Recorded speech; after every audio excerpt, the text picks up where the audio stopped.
Shalom, querido e amado aluno, aluna, você que está aqui comigo hoje. Nós ainda estamos estudando sobre a questão da pedagogia bíblica.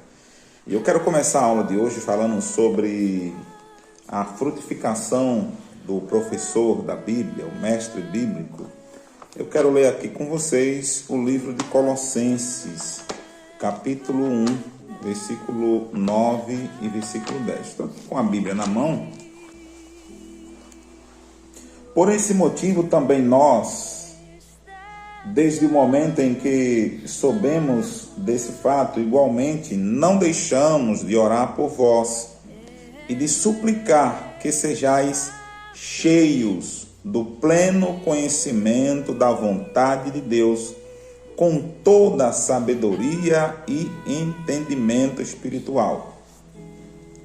E tudo isso com o propósito de que possais viver de modo digno do Senhor, agradando-lhe plenamente, frutificando em toda a boa obra, crescendo no conhecimento de Deus. O versículo 11 diz: sendo fortalecido com todo o poder, segundo a maravilhosa força da sua glória, para que com alegria tenhais absoluta consciência e firmeza de ânimo, dando graças ao Deus Pai, que nos tornou dignos de participar da herança dos santos no reino da luz. Então, o mestre bíblico, professor das Escrituras, ele precisa ser alguém frutífero.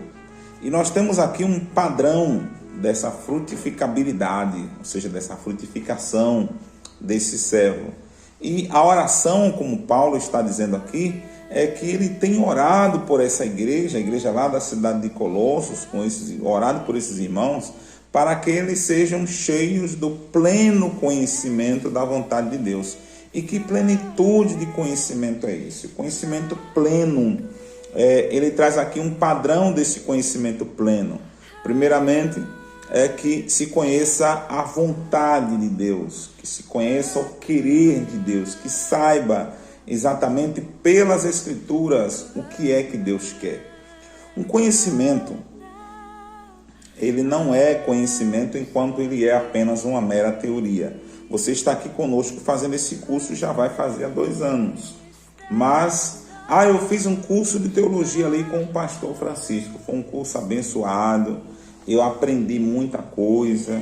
O que é que vai provar que você aprendeu e que você não aprendeu? A prova desse aprendizado e aonde o composto teórico se torna conhecimento é mediante as experiências.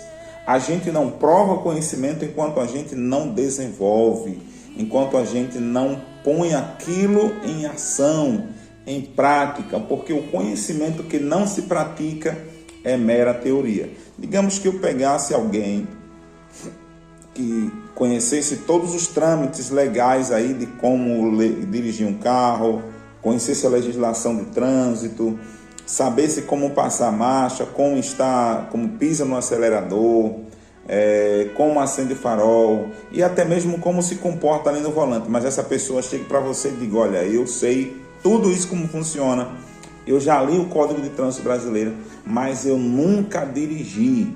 Você aceitaria aí uma viagem com essa pessoa dirigindo o carro, sendo que ela nunca dirigiu?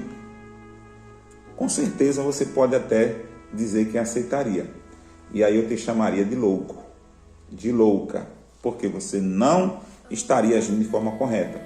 Ele tem os compostos teóricos, mas ele não tem a experiência. Não tem a prática, aquilo não foi praticado. O que é que eu quero dizer com você? Que a frutificação do mestre bíblico, ela precisa passar pelo conhecimento pleno. O que é um conhecimento pleno? Aquele que tenha a teoria, mas ele também agora tem as experiências. Ou seja, tudo aquilo que eu aprendo em relação a Deus, eu preciso ter a teoria, mas eu preciso também ter a experiência. Qual o padrão do ensino de Jesus? Olha o que Jesus fazia. Jesus ia lá e fazia. Os discípulos perguntavam o que era aquilo e como fazer. Jesus explicava o que era aquilo e depois mandava eles fazer. Isso está lá bem claro no livro de Lucas capítulo 10, está bem claro no livro de Mateus capítulo 10, onde Jesus envia pessoas a fazer a obra de Deus da forma como ele estava fazendo. E mesmo assim, Jesus mandando essas pessoas fazerem, depois teve muita dúvida sobre aquilo que eles haviam feito. Jesus explicava para eles o porquê, né? Perguntaram a Jesus, Mateus 17, por que nós não expulsamos esse demônio? Jesus deixou bem claro, esse tipo de demônio sai com jejum e oração. Então é preciso, além de ser enviado, vocês estarem ali em jejum e em oração, porque tem castas de demônio que só saem assim. É necessário treinamento, mas esse treinamento ele é teórico, mas ele também precisa ser prático. Então o conhecimento que não se pratica não é conhecimento. O conhecimento, primeiramente, ele precisa ser um conhecimento pleno. Mas além de ter esse conhecimento teórico e prático, entre a questão do conhecimento teórico e conhecimento prático, diz aqui que eu preciso usar de sabedoria e entendimento espiritual para fazer essa transição. Porque tem horas que você conhece as escrituras. Tem muita gente que sabe a Bíblia e sabe muito as escrituras, só que ela usa de forma errada. Então não é um conhecimento pleno. Eu não posso pegar o conhecimento que eu tenho das escrituras para bater nas pessoas que não têm o conhecimento, para oprimir as pessoas que não têm o conhecimento. Isso não é plenitude. Isso aí é soberba, isso é orgulho. Então o conhecimento ele precisa ter sabedoria para aplicação. Tem muita gente aplicando a Bíblia de forma errada, usando como vara de bater nas pessoas, usando as escrituras para o seu bel prazer, usando as escrituras para se sobressair em relação àqueles que não têm tal conhecimento. Então isso está errado. É preciso ter sabedoria para poder aplicar aquilo que se conhece. Ainda diz o seguinte: tudo isso com o propósito de que possais viver de modo digno do Senhor. Que coisa linda, né? Aprender as escrituras, ter o conhecimento da vontade de Deus, ter sabedoria para aplicar aquilo que eu aprendi, tudo isso com um propósito. Qual o propósito? Que eu seja digno do Senhor Jesus Cristo, que eu seja digno de usar o nome de Jesus, que eu seja digno de ser chamado de cristão, que seja digno desse testemunho, ou seja, que o meu testemunho de vida seja um exemplo de frutificação para as pessoas que ali estão à minha volta e que estarão aprendendo comigo. Então, qual o fundamento que eu vou usar as escrituras? Estou fazendo esse curso para quê? É para me encher de vanglória, porque eu conheço mais do que as pessoas que não fizeram? Ou para conhecer a vontade de Deus e assim poder aplicar essa vontade, não só na minha vida, mas ajudar pessoas também a aplicar essa vontade de Deus na vida dela? Uma pergunta que fica aí com o amado aluno, com a amada aluna que está assistindo esse vídeo nesse momento. O crescimento espiritual está ligado ao conhecimento da palavra de Deus, pois é na palavra que sua vontade é revelada. Ou seja, é imprescindível que esse conhecimento seja um conhecimento voltado para a palavra de Deus. É necessário conhecer as Escrituras para entender a vontade do Senhor. Está lá no livro de Efésios capítulo 5, versículo 17. Eu preciso conhecer a palavra de Deus. É ela que me dá o norte para a minha vida e o norte para a vida das pessoas. Nós estudamos ali na disciplina aconselhamento psicoteológico, nós ouvimos muito falar sobre a questão do aconselhamento noutético, que é a forma de você abordar alguém ali para aconselhar esta pessoa que está ali desviada das Escrituras por ignorância, de você chamar esta pessoa e apresentar a ela o que Deus diz, a vontade de Deus para a vida dela, para que ela possa avaliar a vontade de Deus segundo as ações que ela está cometendo e assim ela tomar uma decisão, como nós vimos aqui nessa disciplina, que quando a pessoa recebe a palavra de Deus, ela toma duas decisões: ou ela rejeita a palavra de Deus e vai embora, se levanta contra, ou ela aceita a palavra de Deus e se submete à vontade de Deus. Mas ela precisa conhecer a palavra de Deus. Como ouvirão se não há quem pregue? Então é necessário que esta palavra seja ensinada e que essa vontade de Deus, expressa pela palavra de Deus, seja entendida pelas pessoas. Aqui o apóstolo Paulo não está falando de entendimento no que tange a inteligência, conhecimentos humanos, mas o entendimento espiritual que é da vontade do Senhor. Esse conhecimento essa vontade de Deus revelada nas Escrituras será conhecida pelo aluno, pelo mestre, por todos nós, e nós, através desse entendimento, passamos a ter experiências com Deus que nos leva ao conhecimento, porque só conhecemos aquilo que praticamos de fato e de verdade. É como, por exemplo, se eu disser a você, olha o gosto do kiwi.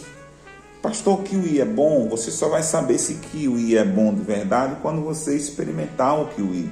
Então nós só saberemos a perfeita e agradável vontade de Deus quando nós experimentarmos essa vontade através das nossas experiências com Deus. Então, à medida que nós vamos nos mergulhando no conhecimento de Deus e obedecendo aquilo que nós estamos aprendendo, você teve agora uma disciplina aí, que foi sobre fidelidade cristã. Na verdade, eu chamaria dessa disciplina, na verdade, você pegou aí, sobre finanças bíblicas. Então, você teve uma disciplina sobre finanças bíblicas, questão de dízimos e ofertas. Mas, como é que você vai aprender? Ah, eu li. Não, você não aprendeu porque você leu. Você só aprende se você praticou. A partir do momento que eu peguei aquele conhecimento, se eu tornei ele válido na minha vida, se eu validei o conhecimento através da prática, aí é sinal de que eu aprendi. Mas se eu não validei em relação à prática, então é sinal de que eu não aprendi coisa nenhuma. Eu só li. Então, a gente pode ler tudo, mas a gente precisa reter esse conhecimento. Como é que eu vou reter esse conhecimento? Praticando aquilo que eu estou aprendendo. Então não adianta nada a gente passar por aulas e mais aulas se a gente não vai praticar aquilo que a gente aprendeu, que a gente leu, que a gente entendeu. Então o conhecimento, na verdade, ele se torna frutífero quando eu leio, interpreto, entendo e aí eu pratico, tenho as experiências com aquilo ali. Depois eu inovo, ou seja, eu evoluo aquilo que eu já aprendi para um novo patamar de entendimento. É sinal de que eu estou no caminho certo aí do aprendizado. E a gente precisa passar por isso. O professor da Bíblia é alguém que leu, compreendeu, praticou, teve experiências ali com aquilo que ele está ensinando, inovou, criou práticas de ensino com aquilo ali que ele aprendeu, ele inovou e ele passou adiante para outras pessoas também possam ter esse acesso. E à medida que nós fazemos essa linha de pensamento, aí então a gente está no caminho certo do aprendizado, tanto eu como mestre ou você aí como aluno. Se eu entender as Escrituras, mas eu na hora de passar as Escrituras, eu não pratiquei as Escrituras, eu vou falar sobre dízimos e ofertas, mas eu em si mesmo não dizimo e não oferto, então este ensino não é validado, não tem moral nenhuma. No conceito secular, o professor que ensina, ele não precisa praticar, mas no conceito bíblico é diferente. Um professor pode falar de ética na universidade e ele não tem ética coisa nenhuma. Mas aqui, o professor que fala de ética, ele tem que ser ético.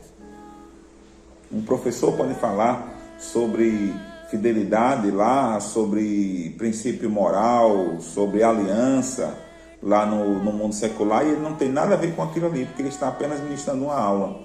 Mas aqui não, aqui é diferente. O professor que falar sobre ética aqui, sobre moralidade, na aula ele precisa ser alguém ético, moralmente correto e que ande de acordo com os modos da palavra de Deus. Um professor que vai falar lá sobre questão de família, de casamento, ele não precisa nem ser casado, não precisa nem ter família, ele está simplesmente dando uma aula. Mas o professor que vem aqui para falar sobre, professor bíblico, né? Pedagogia cristã, para falar sobre casamento, sobre família, ele precisa ser alguém que tenha essas experiências, porque é a experiência no contexto divino que vai contar, acima dos compostos teóricos. Nada adianta a gente falar de uma coisa que a gente não vive. Então, falar o que não vive no contexto cristão é hipocrisia. Então, eu preciso falar daquilo que eu estou vivendo e ensinar aquilo que faz parte das nossas experiências com Deus. Então, o mestre bíblico, ele precisa ser alguém frutífero, ou seja, alguém que frutificou, alguém que teve raiz, que cresceu e ramificou e frutificou, porque são os frutos dele que vai falar por ele. Olha, eu vou falar sobre liderança de igreja se eu nunca liderei uma igreja. Eu vou explicar a você aqui sobre a questão de administração eclesiástica se eu nunca estive na frente de uma igreja. Eu vou falar aqui com você sobre questão de língua portuguesa se eu nem conheço a gramática, se eu nunca ensinei, nunca tive acesso? Como é que eu vou falar aqui com você sobre gestão pessoal se a minha vida pessoal é bagunçada? Então, é necessário ter esse composto de frutificação do professor, porque o mestre bíblico, ele é alguém frutífero. Amém? Então, frutífero é aquele que leu, ouviu, entendeu, se submeteu àquilo ali, praticou, tendo ali suas experiências, depois inovou aquilo que ele já aprendeu e agora então ele está livre para passar adiante, para ensinar. Amém? Beijo no coração e até a próxima aula.